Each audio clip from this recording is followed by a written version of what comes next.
Juiz de Fora. Hein, Denis? Programa Café com Maná. Sim ou não? Para Juiz de Fora, posso escrever? Posso falar? Programa Café com Maná. Diferente dos outros, mas igualzinho a você.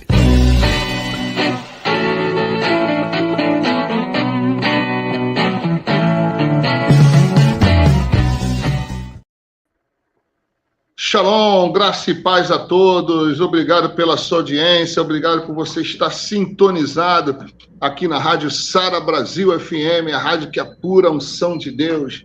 Obrigado a você que nos segue, que nos ama e que nos acompanha. É um prazer estar contigo, é um prazer ter você como nossa audiência. Você também que nos segue no YouTube. Um grande abraço, um beijão no coração. Obrigado também pelo seu carinho, pelo seu amor. Você que nos segue também no Spotify, que a bênção de Deus seja sobre a sua vida, graças a Deus. Shalom, Bispo Robson, tudo bem? Bem-vindo. Shalom, Pastor Kennedy, nossos ouvintes que nos ouvem de todo o Brasil, né? Florianópolis, São Paulo, Porto Alegre e outros locais, né? Agora, Brasil, correndo pelo Brasil todo. Que Deus abençoe a cada um. Rio de Janeiro. Rio de Janeiro, olha que bênção. Que mais? Glória a Deus. Brasília, Rio de Janeiro, Juiz de Fora, Brasília, São Paulo, Porto Alegre e Florianópolis. Programa Café com Maná, graças a Deus, avançando, crescendo, ganhando mais espaço aí nas redes de comunicação. É um programa diferente dos outros, né? Geralmente costuma ser um programa diferente, mas um programa feito de gente como a gente. Né, Bispo Robson?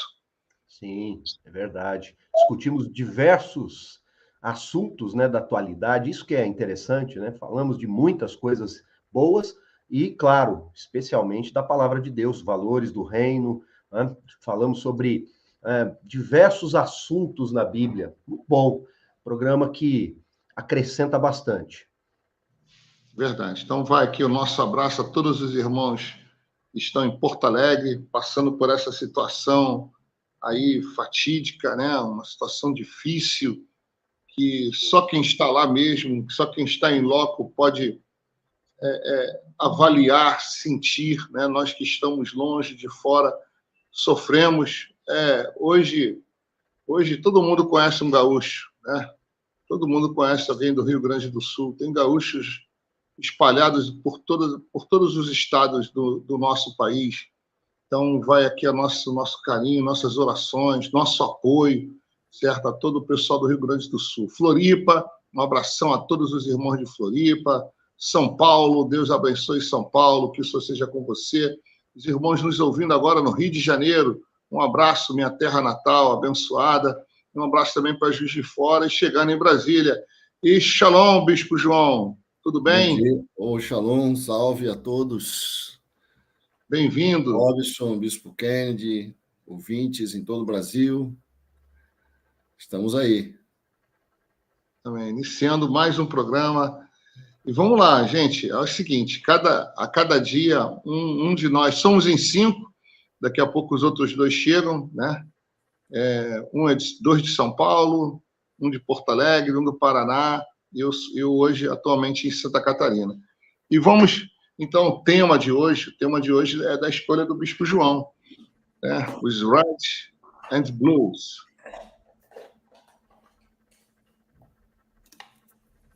Olha o Bispo Hugo aí.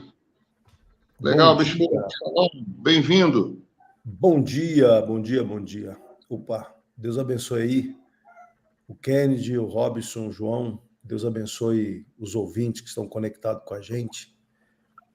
Que Deus seja realmente nosso guia hoje, né? Que seja um dia tremendo e na presença dele. Um grande abraço ao Denis. Bom dia. Paulo Renato, salve, Deus abençoe. Shalom, Bispo Paulo. Bom dia para todos. Bem-vindo. Shalom, paz. Semana abençoada para todo mundo aí. Parece que estamos entrando em lugar novo hoje, né? Estamos. Denis confirmou aí. Gente, entendeu? Rio de Janeiro, Juiz de Fora e Brasília. Um abraço a todos os queridos irmãos que vão na nossa programação. Abraço aos mineiros aí, abraço ao DR. Deixa eu fazer aqui só uma apresentação do programa As Novas Praças. Bom, nós temos um programa um pouco diferente dos programas evangélicos. É um programa de debate, onde nós falamos de tudo. Não somos especialistas, somos apenas apaixonados pelo reino, pela palavra, pela família, pelo Senhor Jesus, né?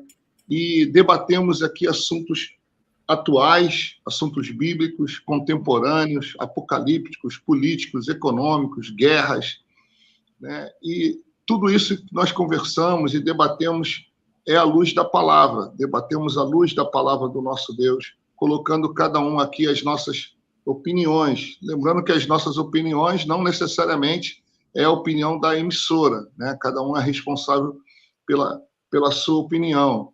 Aqui tem 2 flamenguistas e os outros... Principalmente a opinião do Kennedy, viu, gente? A opinião é do Kennedy, não é da emissora, viu, gente? Então, a opinião, cada um é responsável pela sua opinião. Somos 2 flamenguistas, os outros times aí são Série B, C e D, não sei nem o nome. Né? E o meu time só é o campeão da América, viu? Dá licença aí. Isso, e não está quase sendo desclassificado, viu, na Libertadores, viu? Só para lembrar aí. Toma, distraído. E assim vamos indo. E vocês vão perceber que cada um aqui é bem diferente do outro. E o que nos une aqui é a palavra, né?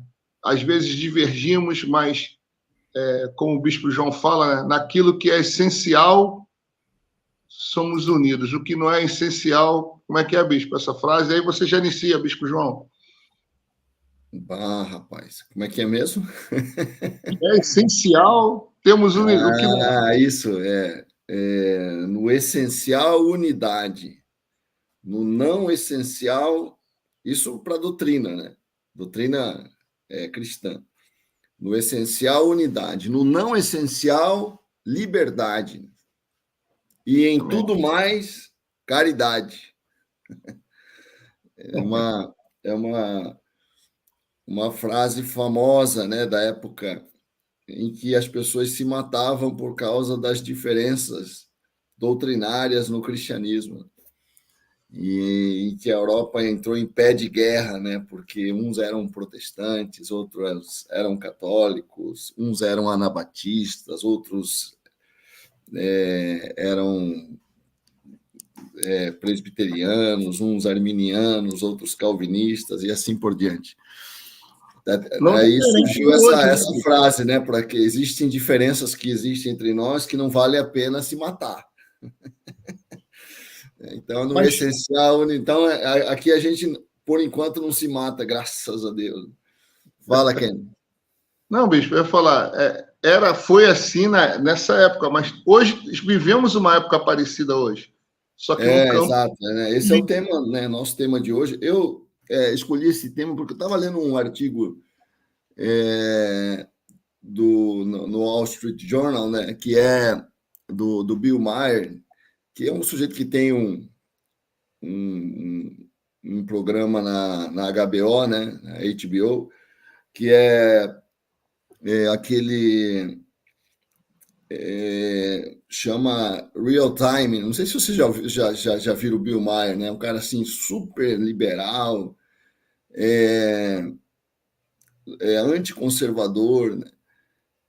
E o programa dele muitas vezes é feito para ridicularizar. Ele tem até um documentário que ele fez ridicularizando a fé, né? É um comediante, né, que tem uma influência política muito grande lá nos Estados Unidos, né? Ele faz aqueles stand-up, aqueles shows, né? E é um cara muito identificado com a posição progressista, a posição liberal, né?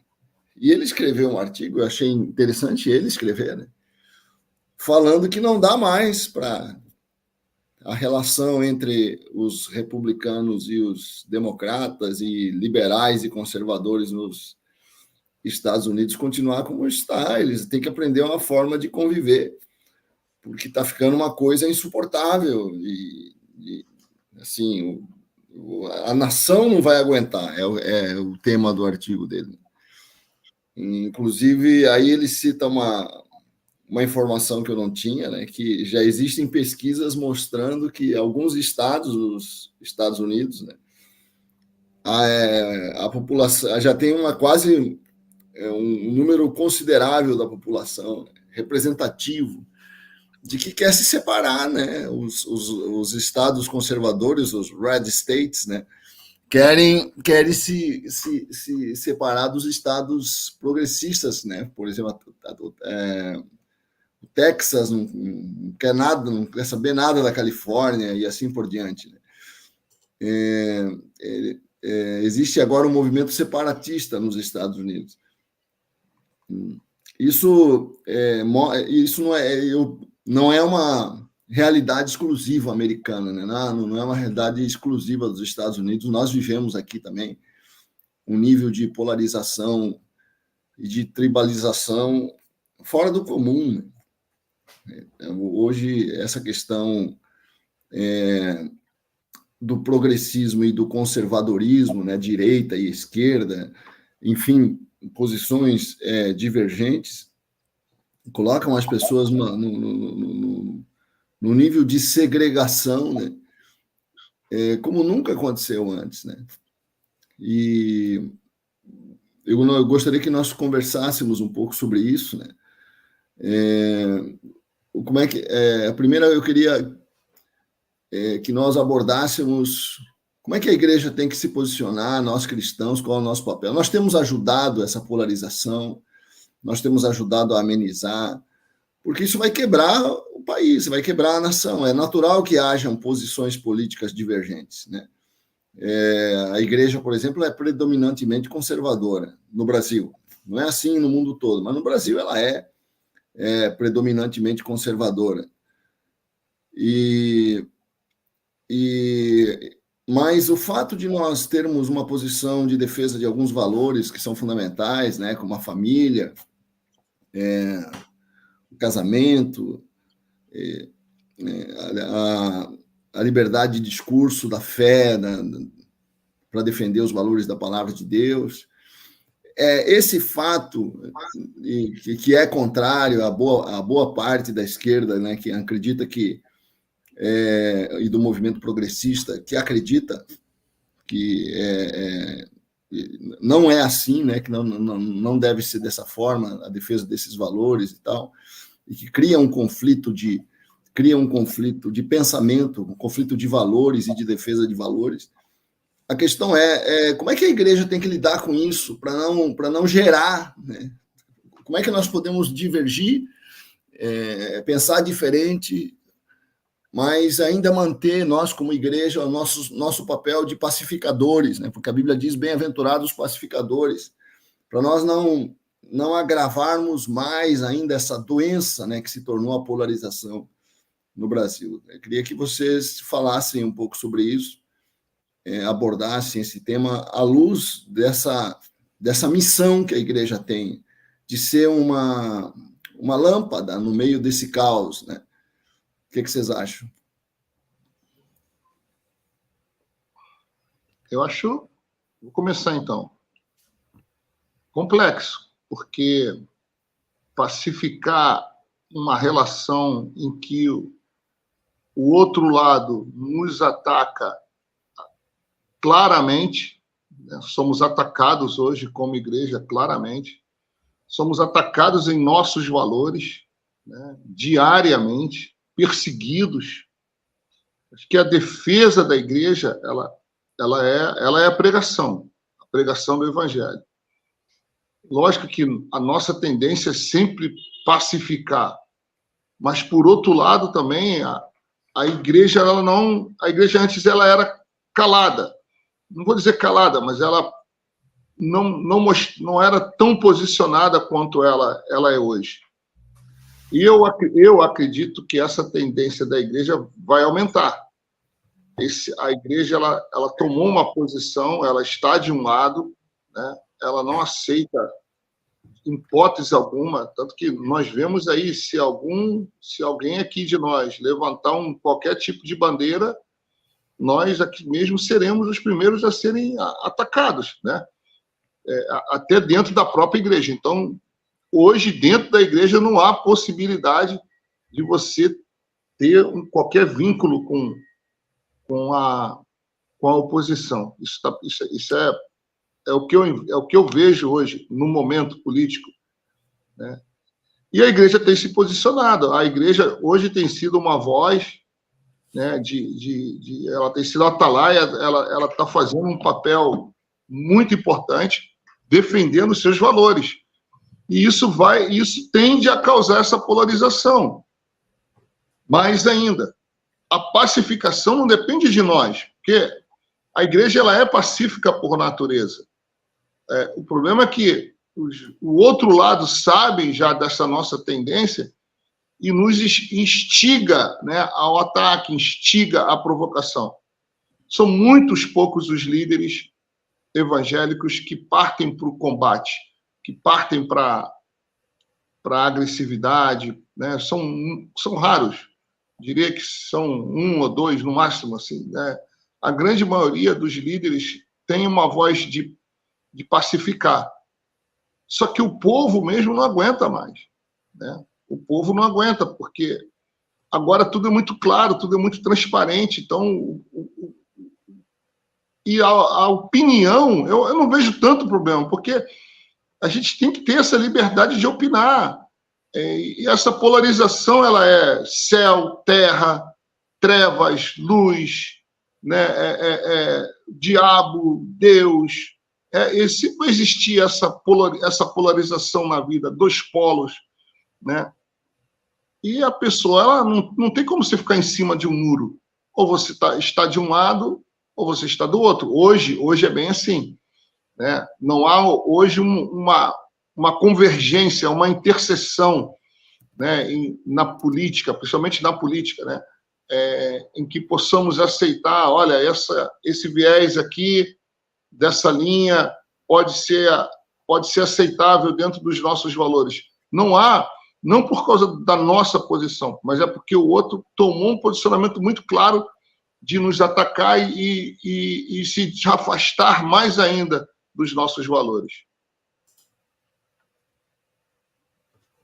Vai lá, Hugo, o que você tem a dizer sobre isso? Eu creio que nós temos que fazer a leitura correta do que estimula, né, esse conflito. Eu creio que o movimento progressista ele é um movimento articulado, com agendas definidas, e que isso que está produzindo, vamos dizer assim, encurralando o movimento ou o pensamento conservador, o modo de viver conservador. Ele está sendo, como disse o Kennedy, pressionado por uma agenda que tem um objetivo claro. Então, não é uma coisa espontânea que acontece socialmente. Eu não enxergo isso como um movimento espontâneo da sociedade, né? Eu vejo como um movimento articulado e agendado. Por isso, eu creio que esse conflito ele não é fácil de ser administrado, porque o entendimento que eu tenho, a forma de pensar do movimento progressista está muito influenciado pela escola de Frankfurt, que é uma escola onde tem uma forma de entender o questionamento e o modo de pensar diferente. Então, a escola de Frankfurt, ela impõe um modo de pensar. E esse modo politicamente correto de pensar, ele é uma imposição porque se acredita nesse pensamento, nessa filosofia, que essa é a maneira onde a sociedade será beneficiada. E todo aquele que não pensa dessa maneira, ele fere a sociedade. Então, aí nós entramos no impasse, né? Se nós pensamos diferente daquilo que é acreditado pelos progressistas, que é retrógrado, que prejudica as relações, que faz com que a sociedade seja prejudicada, né?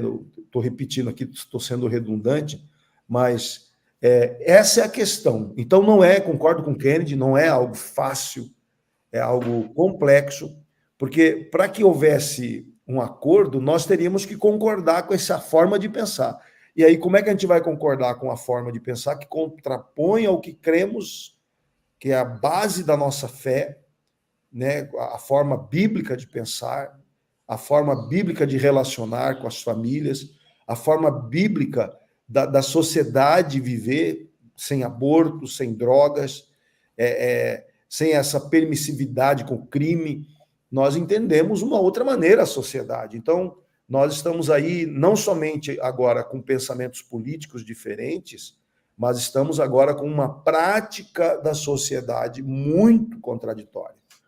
Então, é um desafio, o tema de hoje, para mim, é um desafio a gente debater esse assunto, porque eu vejo esse nó apertando cada vez mais, por isso que eu acredito muito, né, que nós caminhamos para um impasse mundial que vai exigir um acordo de paz. Esse acordo de paz, quem que é capaz? Com que tipo de proposta?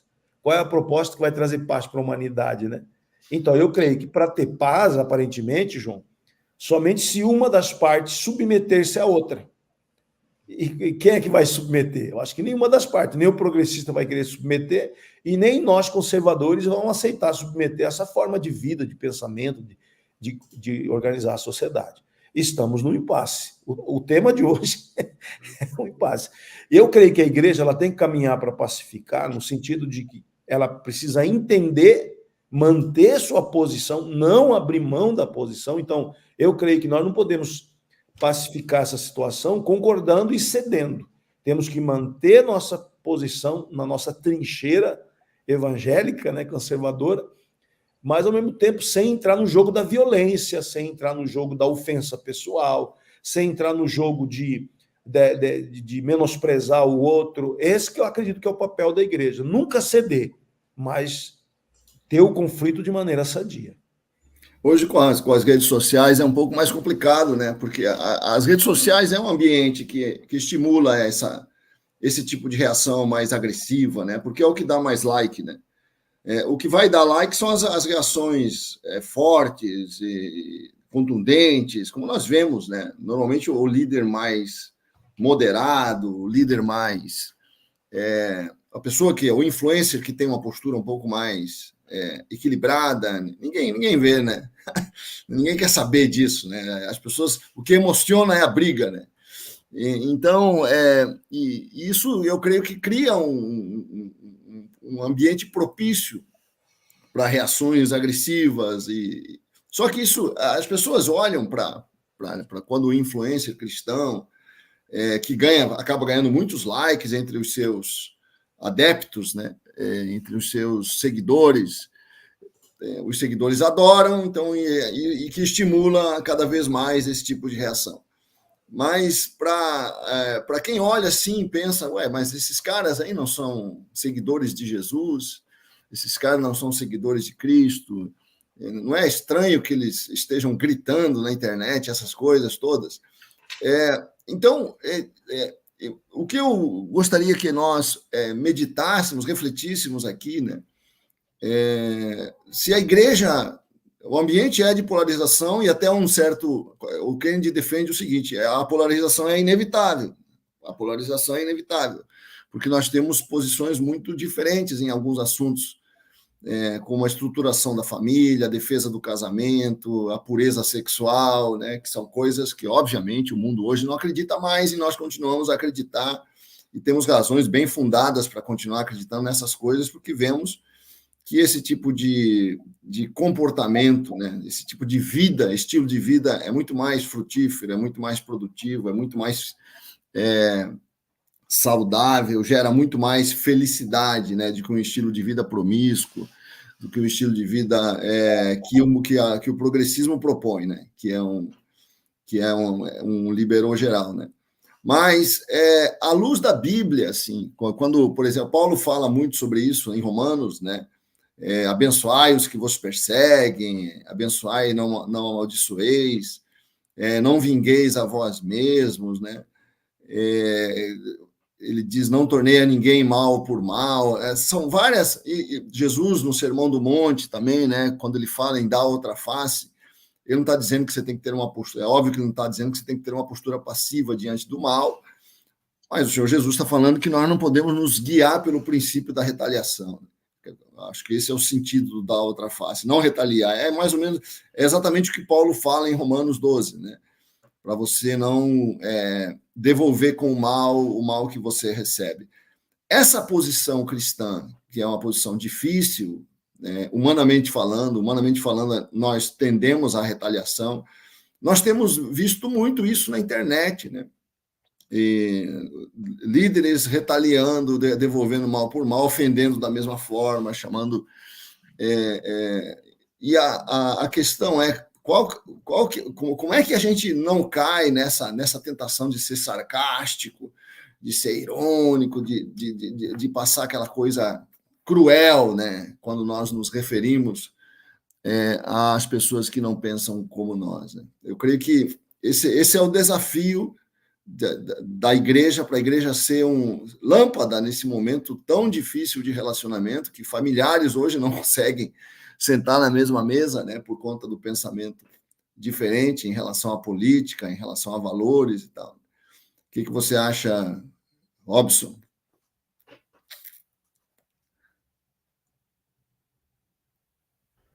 Desafiador, né?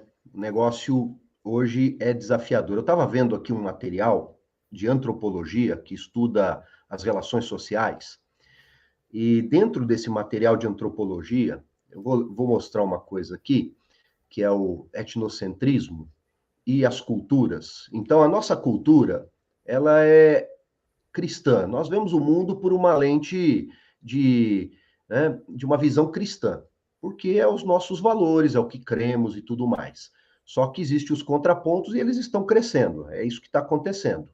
Nossa visão de mundo, orientada, então, pelo cristianismo, nos faz nos posicionar pelos nossos valores, é fato.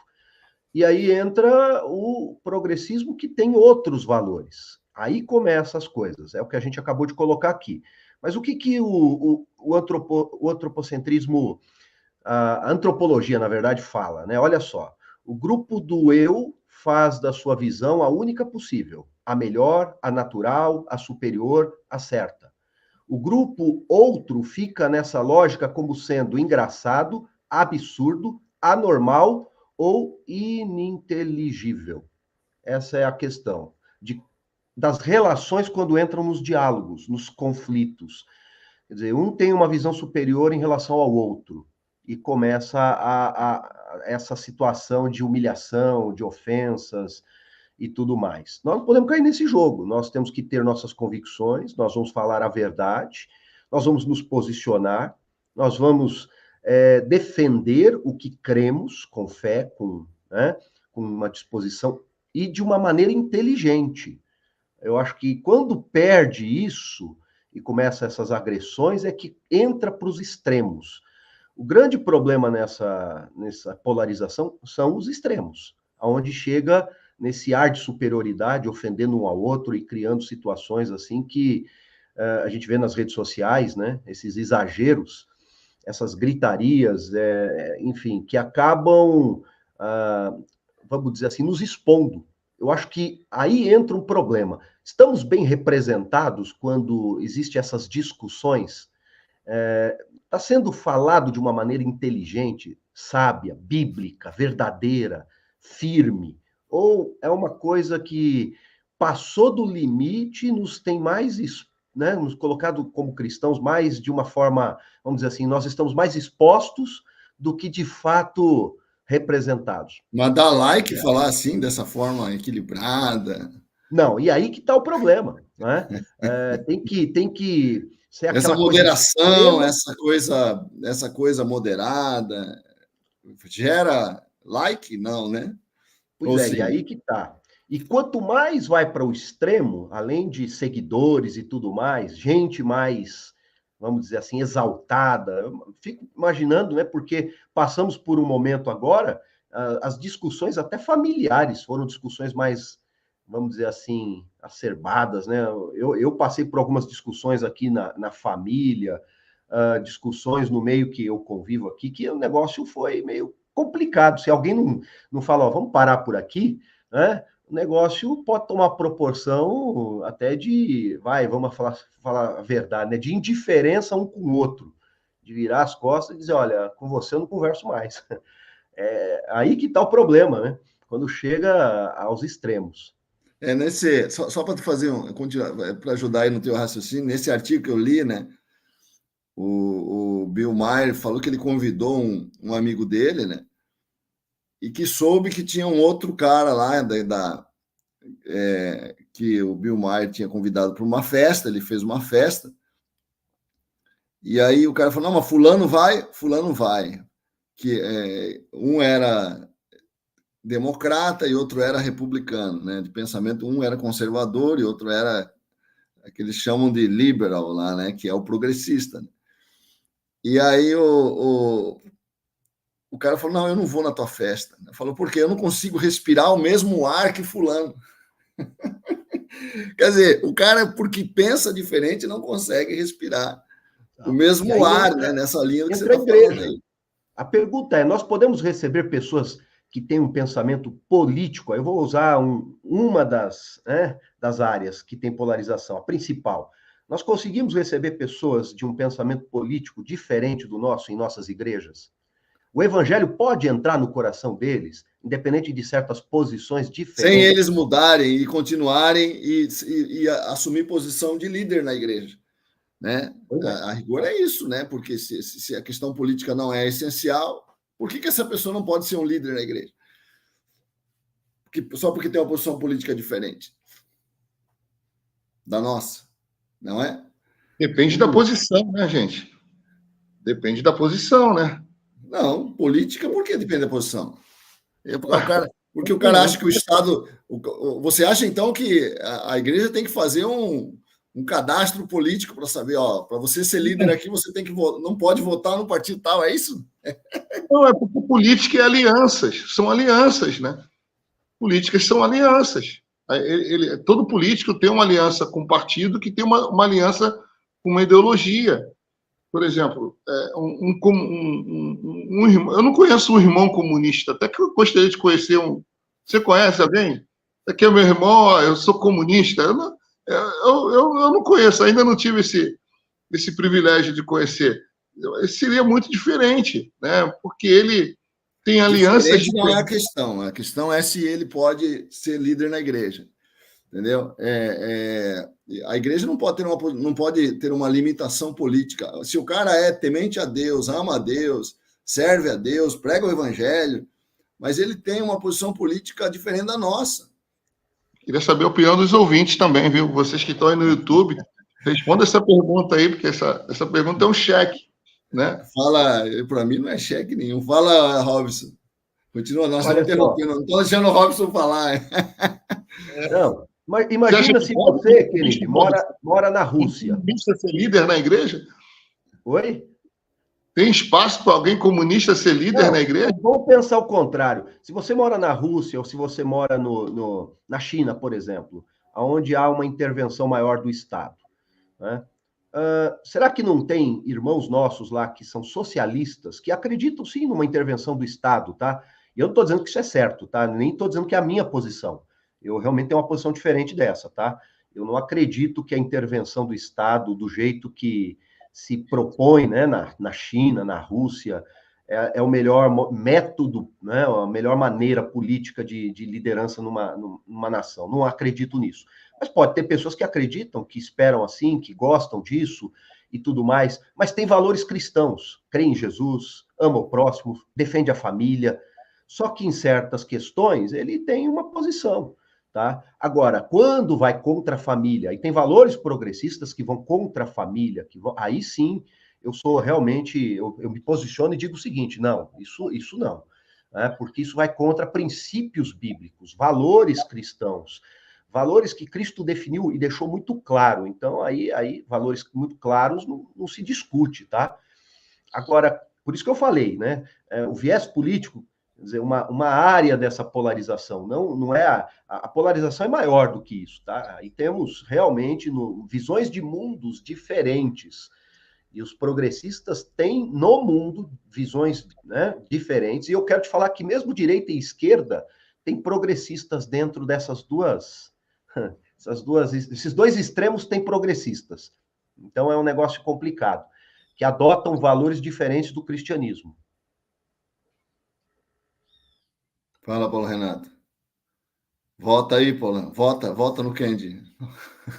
Tô abrindo o microfone aqui, tá fechado. Bom, enfim, eu acho que esse caminho é sem volta.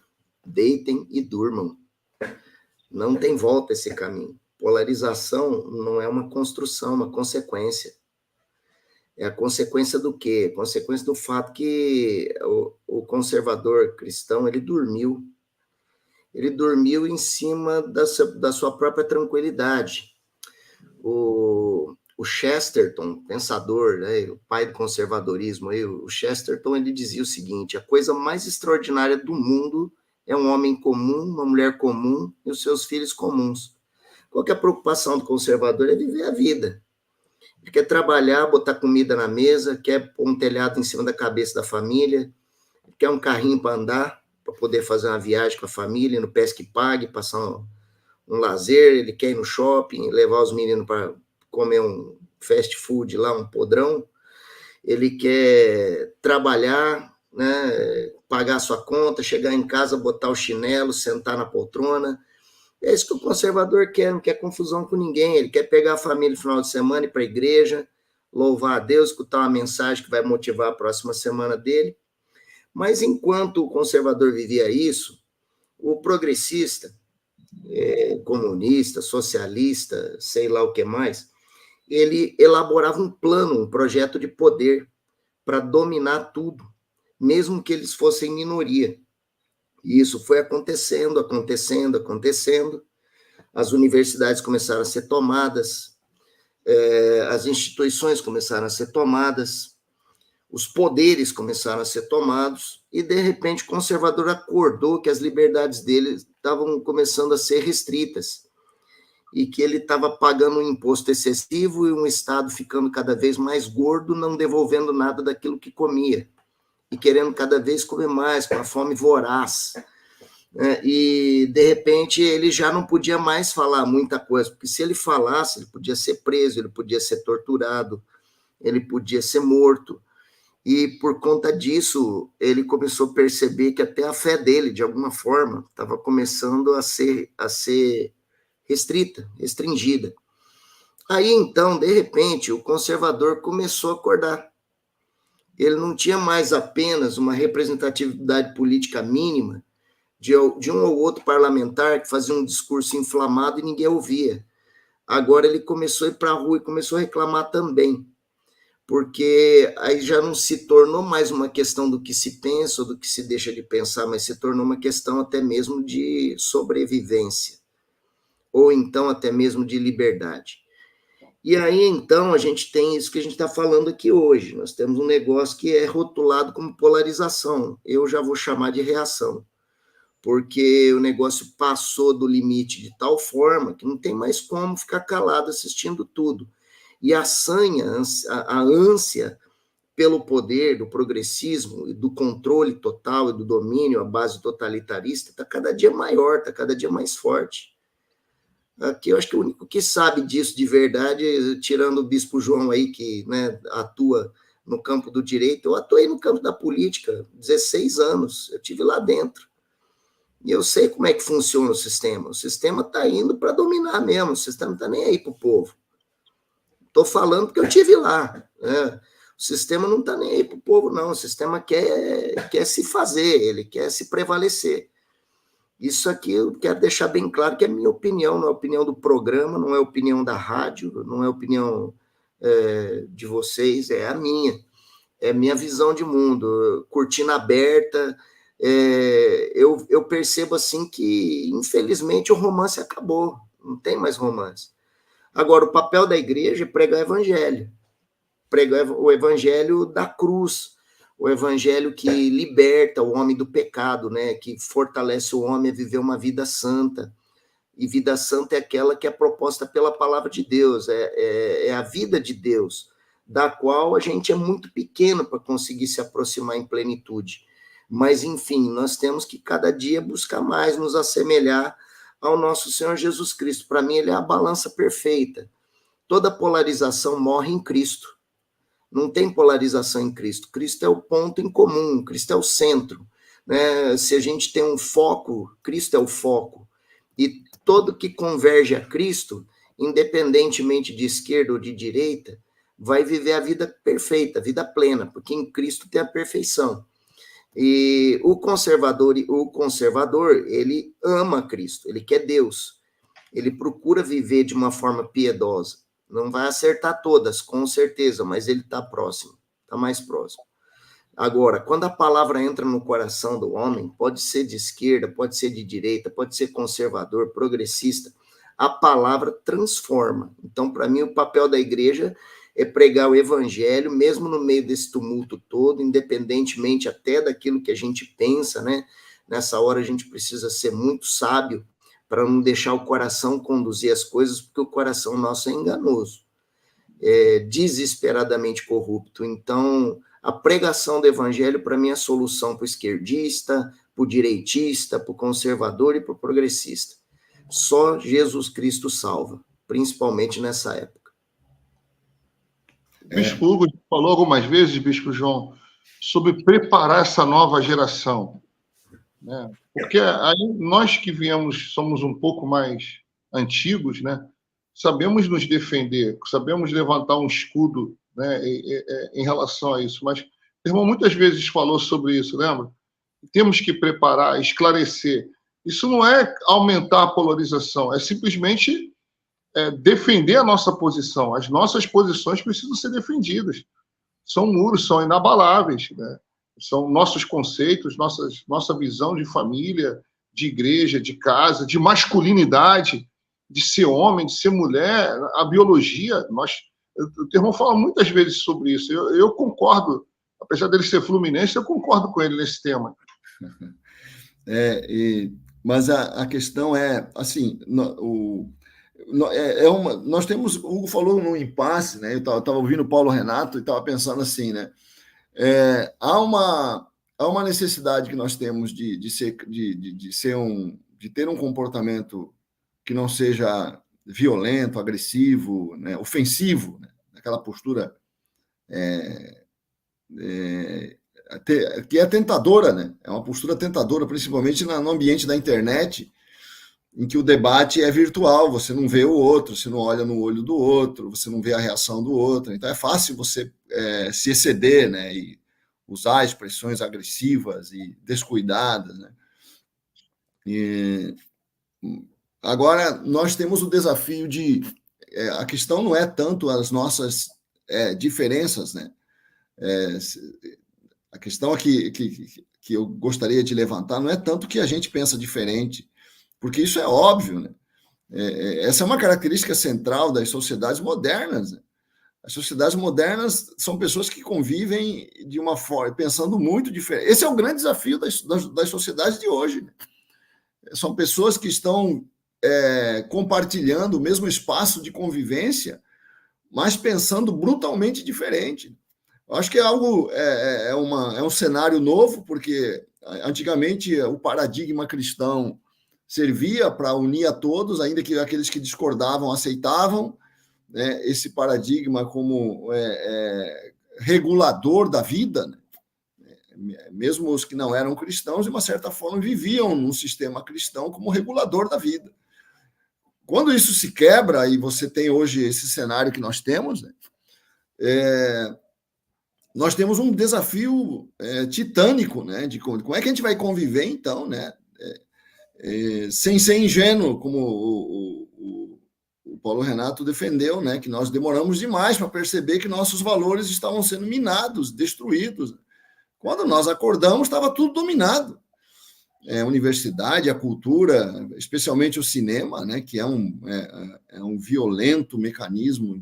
Hoje, né, um filme é um mecanismo assim expressivo, né, fortíssimo de formação de opinião. Como é que nós vamos fazer para conviver nesse cenário sem ser ingênuo, né? Sem ser esmagado? Esse é o nosso desafio, né? Como é que nós vamos defender nossos valores, defender nosso estilo de vida, nosso modo de vida, sem ser esmagado por uma corrente que não quer que nós pensemos dessa forma, não quer o nosso estilo de vida, e não quer que nós ensinemos o nosso estilo de vida para os nossos filhos, isso que é pior, né? E, ao mesmo tempo, nós temos o desafio de conviver com essa gente, né, com essas pessoas, de uma forma amorosa, sem agredi-las, sem ser ofensivo. Como fazer? Esse é o ponto, né? Acho que esse é o desafio. Eu acho que o grande ponto aqui é que nós somos ridicularizados, desprezados, zombados pela maneira que pensamos, como se fôssemos seres humanos retardados e atrasados. Então, quando você entra num debate onde a tua forma de ser e de pensar já é menosprezada, né? É considerada inferior, essa é a questão, porque é assim que o progressista trata quem pensa diferente. Né? Hoje, você tem visto jovens conservadores irem para universidades e eles serem agredidos. E eles perguntam para quem os estão agredindo, mas você acredita que essa é a maneira correta de se debater ideias? E os jovens lá, estudantes progressistas, eles dizem, olha, aqui não tem espaço para tuas ideias. Né? Mas e a violência que você está usando contra mim? Não. Quando os atrasados, digamos assim, os retrógrados querem se manifestar, cabe até violência para calá-los. Então, nós realmente vivemos esse impasse porque o outro lado nos olha como se fôssemos seres inferiores intelectualmente. Então, aí acaba que nós vamos encontrar uma sabedoria. Eu acho que o filme Chosen deve estimular que filmes conservadores sejam... Agora, o problema é quem vai filmar esse negócio, quem que vai ser o diretor, quem vai ser o... Porque todo o entretenimento mundial está envolvido com o progressismo. Acho que todo mundo se recusariam a fazer esse filme, né? Se fosse um filme inteligente, né? Eu lembro quando os filmes do John Wayne, na década de 70, eu ia no cinema, né? Que era o ápice do conservadorismo americano, né? Ali era mostrado toda uma forma de pensar, de viver. São valores fortes, né? John Wayne, aquele jeitão dele.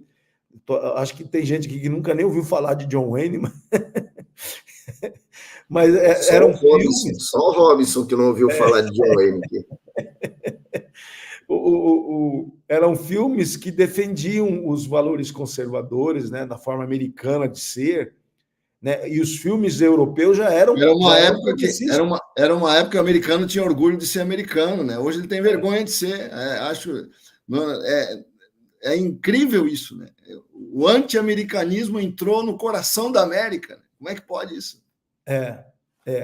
Então, eu acho que esse nosso debate ele é infindável, né? Dá para ficar a semana inteira falando dele, porque eu acho que o consenso é muito duro. Por quê? Porque somos desprezados, menosprezados, até alvos de violência, né? Física. Né? Cabe a violência física contra os conservadores.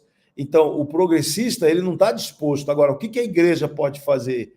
A igreja tem que entender todo esse motivo, essa motivação que envolve a sociedade ocidental hoje, porque a sociedade oriental está longe desse debate.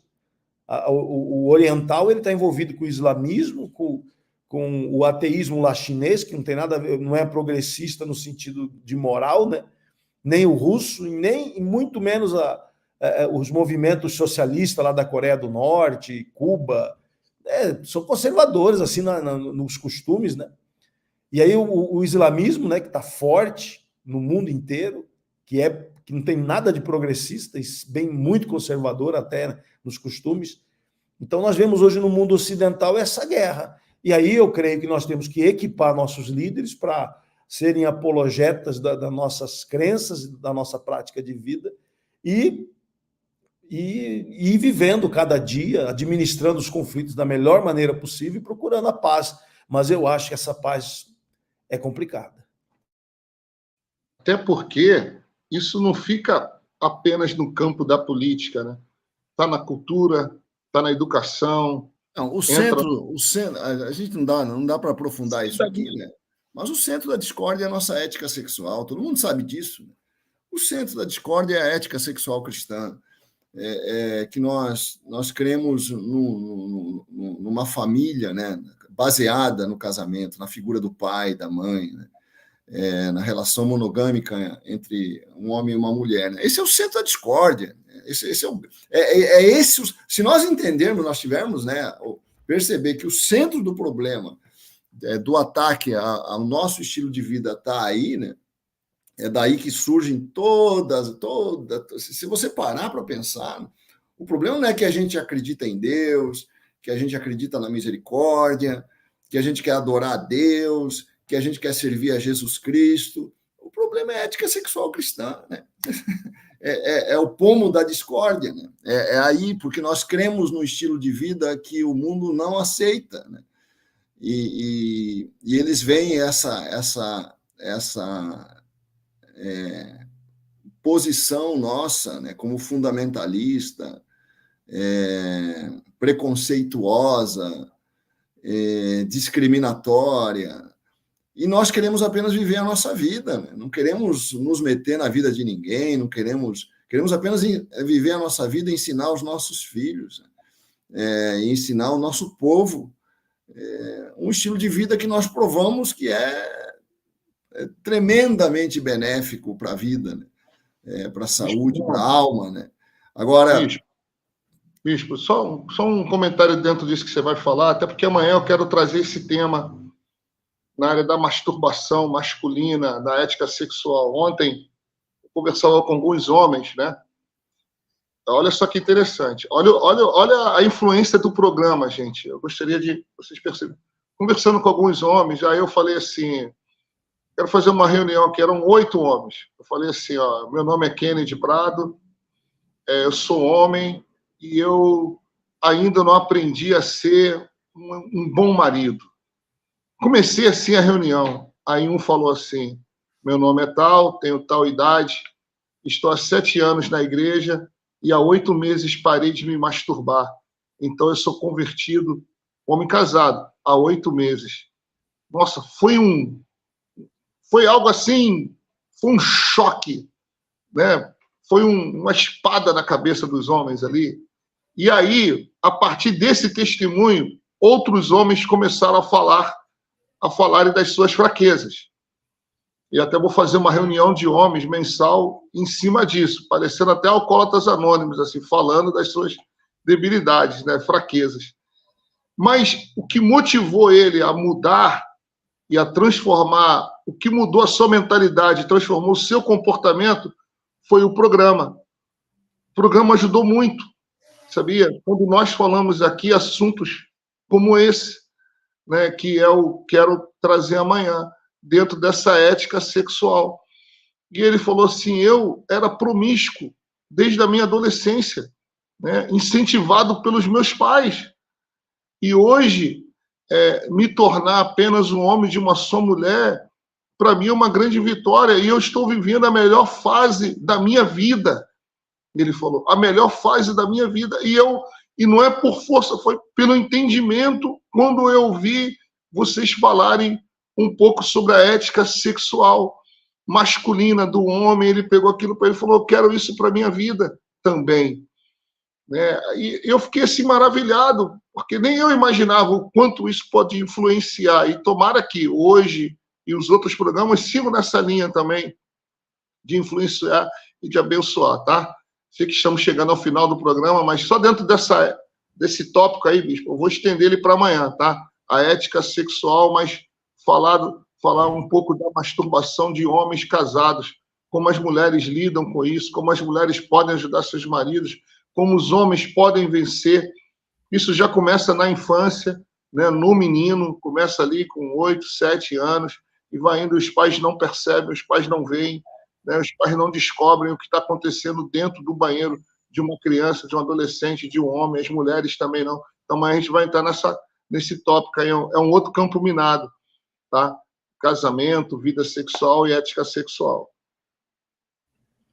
Queridos, mas é isso. Acho que chegamos ao fim, né? Tem o pessoal que está aqui participando aqui no YouTube, sejam bem-vindos. É tanta gente, né, que eu falar de nomes aqui, eu vou pecar para não mencionar alguém. Tem o Paulo Renato aqui, falando. Mas olha só, alguns comentários, né? O Clécio, o amor de Deus tem que ser maior do que paixões políticas. Aí a Márcia Bispo, a igreja se fechou em seu próprio círculo e não se atentou ao que estava acontecendo fora da bolha. É verdade, né? Hoje temos que nos atualizar na marra, mas na luz da palavra. O Cleverson diz, bom dia, gostaria de destacar os assuntos muito bem escolhidos, né? Elogiando o assunto escolhido. Acabou o tempo.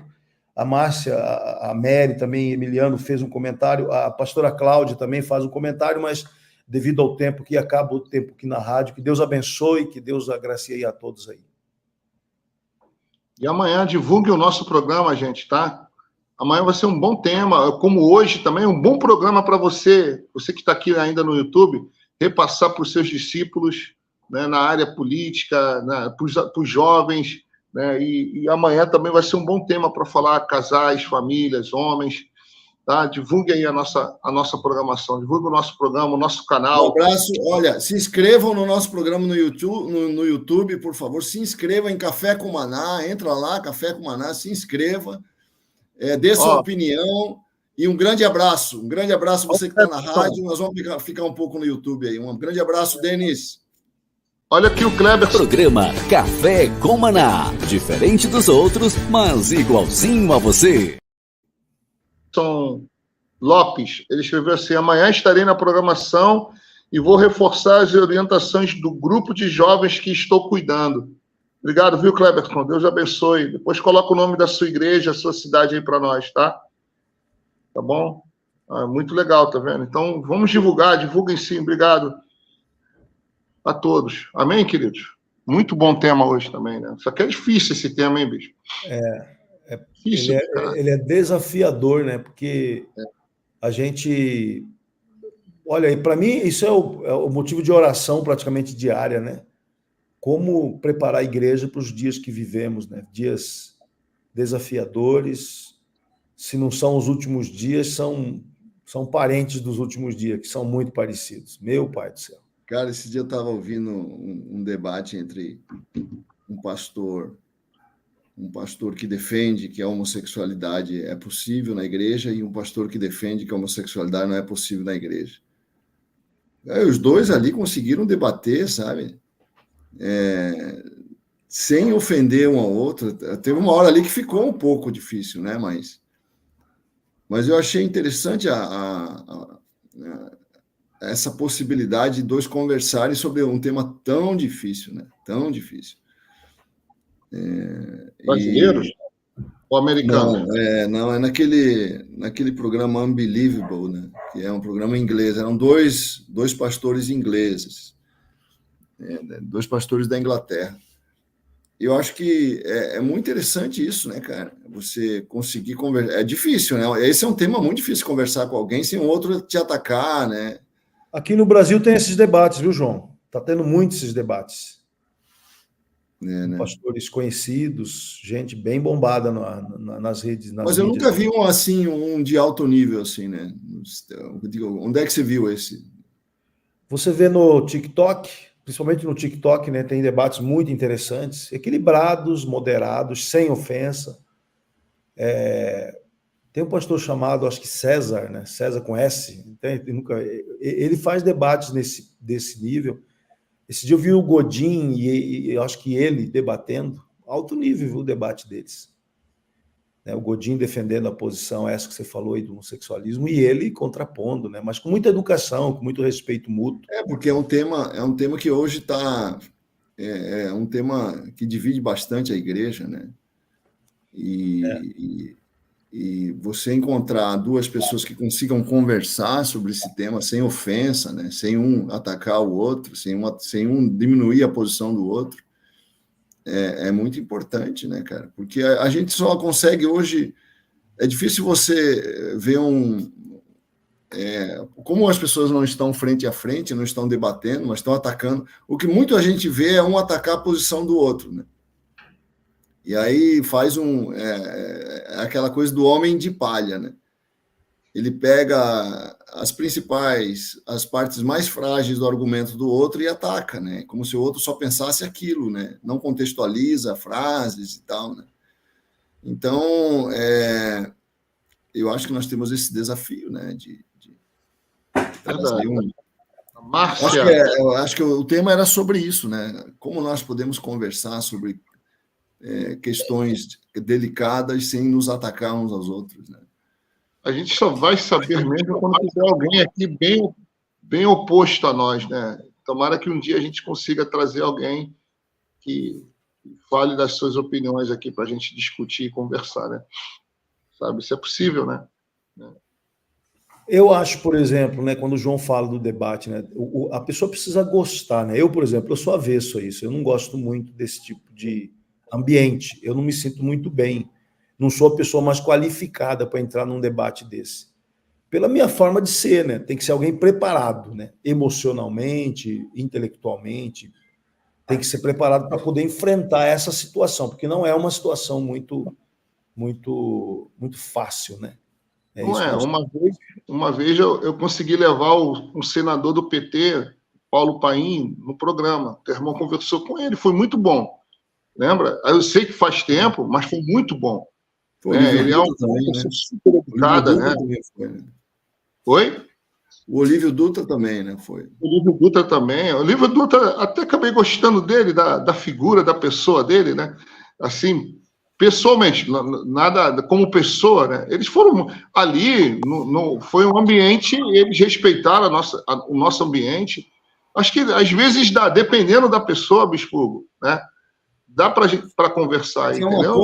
Uma coisa é você atacar uma figura que você não tem contato. Outra coisa é você conviver com ela. Isso os estudos mostram em relação ao racismo nos Estados Unidos, quando o racismo era muito, muito agudo no Sul, né? Eles não conviviam com negro de jeito nenhum, né? E estudos mostravam que quando o cara, por alguma razão, mudava para outro estado e convivia com uma pessoa de raça diferente, um negro, né? Ele percebia que toda aquela concepção que ele tinha, né, sobre o outro era totalmente errada, né? A convivência ajuda a gente, a convivência é a melhor forma de você desarmar, né, alguns preconceitos. Amém. Gente, só para encerrar, né? Vamos embora, né? Deu, né? Um grande abraço aí aos irmãos que estão ainda no YouTube nos ouvindo, né? A Cláudia Afonso falou assim: vocês precisam de mais tempo na rádio. E a Márcia Bispo falou assim: Pastor Kennedy, esse assunto está borbulhando também no mundo feminino. Eu não sabia, né? Mas e polarização em diversas áreas. A gente tem que entender que é complicado. E quando se discute isso, não pode entrar para o lado pessoal, entender que aquela discussão está te atacando. Né? Não está te atacando, está se conversando ali sobre uma maneira de pensar, uma circunstância. Agora, quando eu levo isso para o lado pessoal, achando que aquela discussão está me atacando, aí eu começo a atacar também. Acho que esse é o ponto de equilíbrio que precisa ser trabalhado, né? A pessoa assume para ela aquilo, né? Como se estivesse sendo rejeitada. No caso, ela colocou uma opinião, aí está sendo rejeitado e tal, diminuída, e é complicado isso aí. Valeu, gente. Um abraço aí. Deus abençoe. Um abraço aos nossos ouvintes do YouTube, né? Nossos companheiros do YouTube. Agora de Minas. Vamos encerrar aí, Denis. Um grande abraço.